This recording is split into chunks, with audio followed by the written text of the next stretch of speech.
Anaheim, the Canadiens fell to 2-8-0 on the season with a 4-2 loss to the Anaheim Ducks on Sunday. This one, more so than any of the others, highlighted a glaring hole up the middle of this roster. And not being able to fill that hole is going to be one of the team's biggest impediments to getting their season back on the rails. Before the puck dropped at Honda Center, it was announced Canadiens forward Mathieu Perreault would miss 2 to 3 weeks with an eye injury.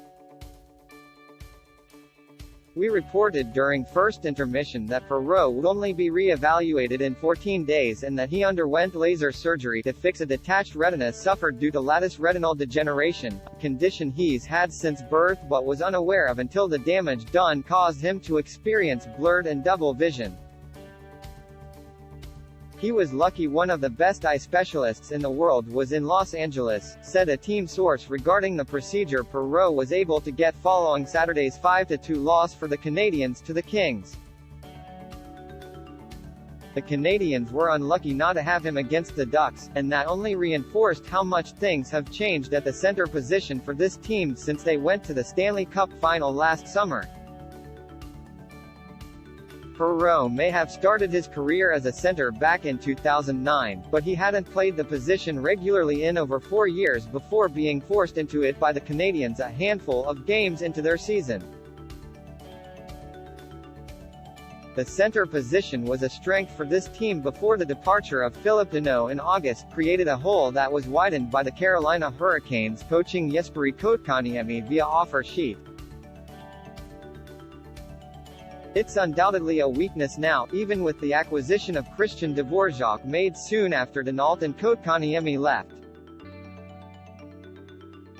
On Sunday, without Perreault available, center Jake Evans returned from injury to play a game he'd have been sitting out of had Brendan Gallagher not been sidelined by an undisclosed injury. The 25-year-old started on the wing of the fourth line so as not to stress his injury further, but he was quickly moved back to his natural position when pivot Cedric Paquette got himself ejected for a hit from behind that left Anaheim's Trevor Zegras down and bleeding from his face.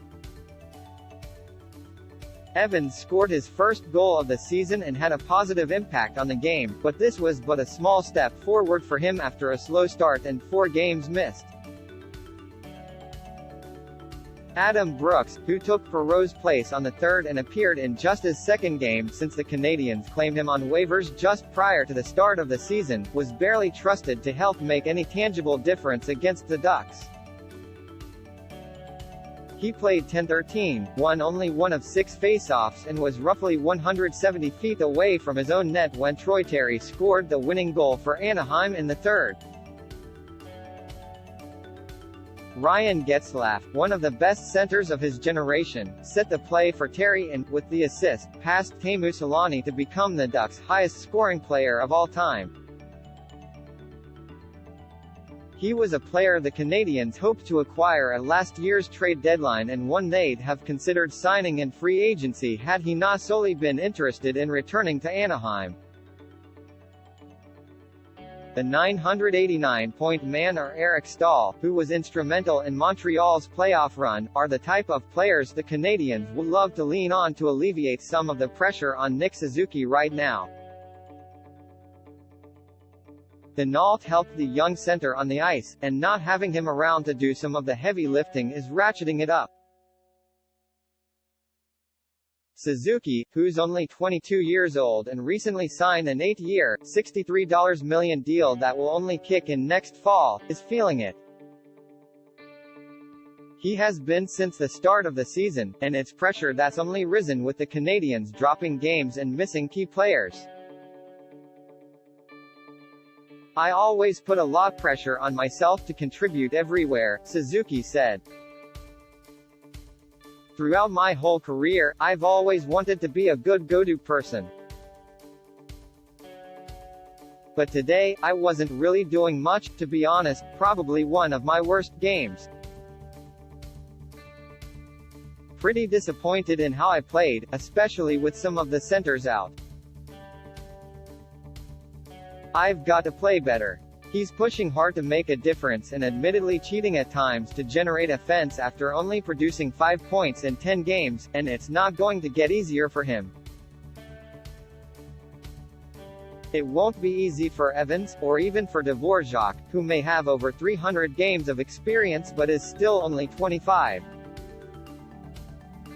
When you have younger players, especially like Jake and Susie playing in the middle, you know there's going to be ups and downs, said Canadiens coach Dominique Ducharme.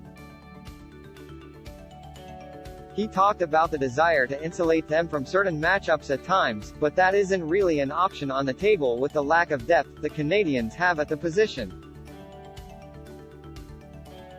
It's one of several problems this team is dealing with right now. They've got bottom numbers in nearly every category, an offense that's underperforming, a defense that's limited to generate much better results than what they're currently offering, which isn't very good, and substandard goaltending, but it's the one that seems the hardest to solve.